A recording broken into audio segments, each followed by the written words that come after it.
Esta semana, o Brasil comemorou a notícia de que o país saiu novamente no mapa da fome. Mas os desafios ainda são imensos, não só para os brasileiros, mas para o planeta.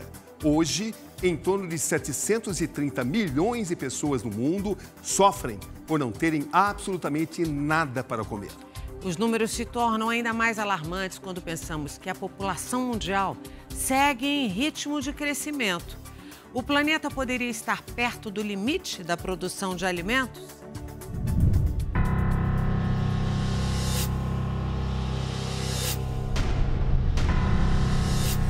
O vazio que mata.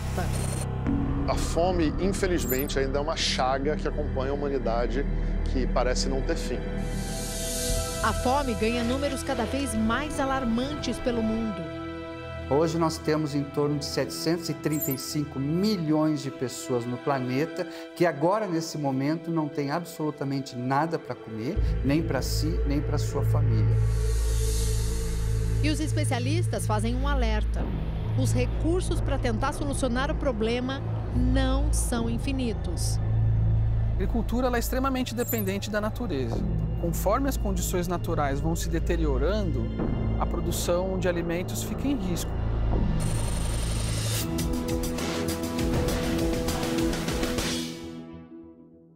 O Brasil é chamado de o celeiro do mundo e isso não é à toa, não. Aqui existem plantações ricas em alimentos que brotam da terra fértil, comida que atravessa fronteiras e oceanos, alimentando milhões de pessoas.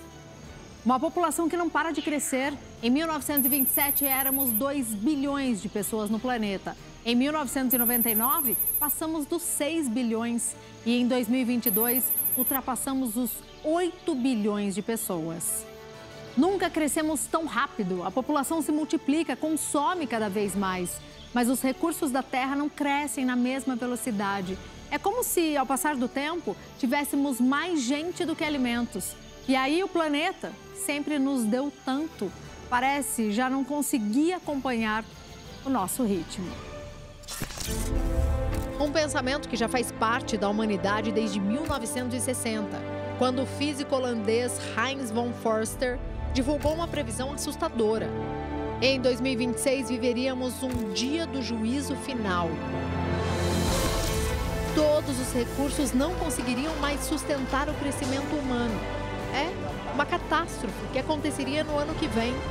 Boa parte do que o homem faz hoje com o meio ambiente, de não preservar o clima, as florestas, o mar, a fauna e a flora, acaba prejudicando toda a produção agrícola de alimentos e prejudicando a produção agrícola, você tem menos alimentos no mundo, num momento, num passo em que você tem um crescimento da população.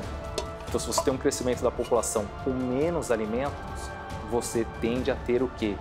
Uma ampliação, uma amplitude de pessoas passando fome no mundo inteiro. Quase 10% da população que está, nesse momento, passando fome. Se ninguém ajudar, eles morrem sem ter alimentos. As causas para o esgotamento de recursos, segundo especialistas, vão muito além.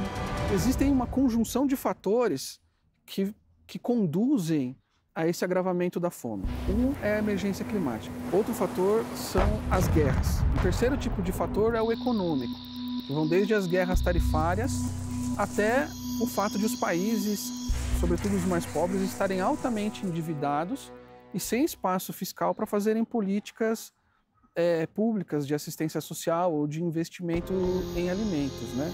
Produção de alimentos na distribuição de alimentos. Está se formando um cenário que a gente chama de tormenta perfeita, que é a conjunção de vários fatores para a produção desse aumento da fome do mundo.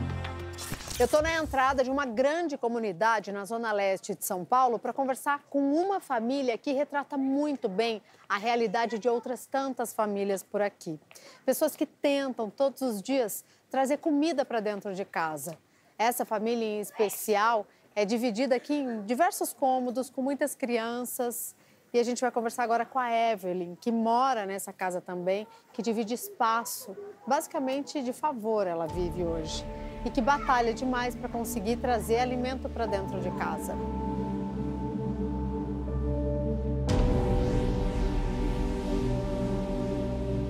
Beverly, que está desempregada, vive num ambiente pequeno com outras 7 pessoas. Entre essas pessoas estão os 5 filhos dela.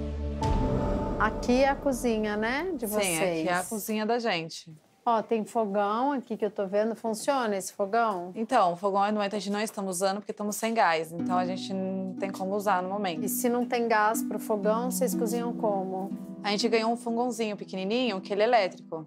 Aí a gente vai se organizando. Põe uma panela, a gente faz um pouquinho de arroz quando tem. Ou se não, quando não tem, alguém sempre traz alguma coisa para as crianças, para todo mundo. Aí a gente vai revisando para não ficar com fome. Uma criança de 0 a 6 anos que não se alimenta com os nutrientes corretos está marcado para o resto da vida, no crescimento, na questão cognitiva e uma série de outras doenças que ela pode ter. Não adianta, depois de 6 anos, se alimentá-la super bem. Ela já não cresceu, ela já perdeu a janela de crescimento. Às vezes eles falam, mãe, hoje tem comida? Às vezes eu falo, não, hoje não, filho. Hoje, às vezes, Deus vai preparar mais tarde, uma outra hora a gente arruma e nós comemos. Eles entendem. E como é que você se sente? Nós como mãe, por dentro, mata a gente. Porque você vê um filho seu pedir uma coisa e você não tem pra dar, é a mesma coisa de que você tomar uma facada no peito e não ter como ajudar teus filhos. Os impactos da fome no mundo são extremamente severos. Em primeiro lugar, as populações famintas têm a sua capacidade de trabalho reduzida. Então, as pessoas famintas, elas são menos criativas, elas têm menor capacidade de aprendizagem. Então, o potencial humano dessas pessoas é limitado. Você não consegue, com fome, procurar um emprego, você não consegue, com fome, estudar, você não consegue, com fome, fazer quase nada.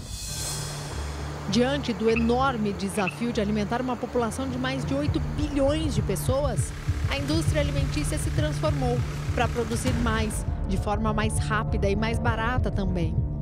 Só que isso levou à proliferação dos chamados alimentos ultraprocessados.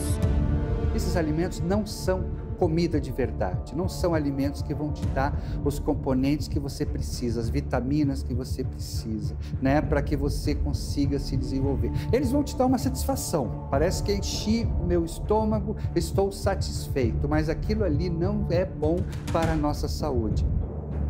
Elas podem estar adoecendo pela boca. Elas podem ser pessoas que estão com sérias deficiências nutricionais. Esses alimentos, embora sejam acessíveis e também com longa validade, acabam substituindo produtos frescos e naturais. O que cria uma população que pode até comer, mas que não está nutrida. O ultraprocessado também pode contribuir para o aumento dos custos de saúde na economia. Então a gente tem mais um problema econômico para poder enfrentar no futuro. Já está hoje estudos, né, que comprovam que aquelas pessoas que se alimentam com comidas ultraprocessadas estão muito mais suscetíveis a cânceres. Todos os tipos de cânceres. Por quê? Porque são componentes, né, químicos que são utilizados. E um fator que deixa essa equação ainda mais difícil de se resolver é o desperdício. É uma outra lista que o Brasil também faz parte. Hoje o Brasil desperdiça, segundo dados recentes publicados pelo Pacto contra a Fome, quase 8 vezes o que a gente se alimenta no Brasil. Então, se a gente pegasse tudo que a gente desperdiça, poderia alimentar o país 8 vezes. Aqui no Brasil mesmo, o desperdício é muito grande. E o desperdício vai desde a produção de alimentos até o transporte, através das nossas rodovias, que não são mais adequadas para transporte de alimentos, até o consumo final. Nós temos ainda uma cultura brasileira de dizer, é melhor sobrar do que faltar. E nisso a gente acaba fazendo muito mais do que nós deveríamos no almoço de domingo, por exemplo, nos almoços do dia a dia. E o que faz com essa comida? Muitas vezes jogamos fora. A preocupação é cada vez maior. Se o ser humano não aprender a lidar melhor com o alimento que produz, podemos estar muito, muito perto do limite. Falar de fome no mundo é algo sempre muito inquietante e agoniante. Olhar apenas o alimento como um negócio vai fazer o mundo acabar.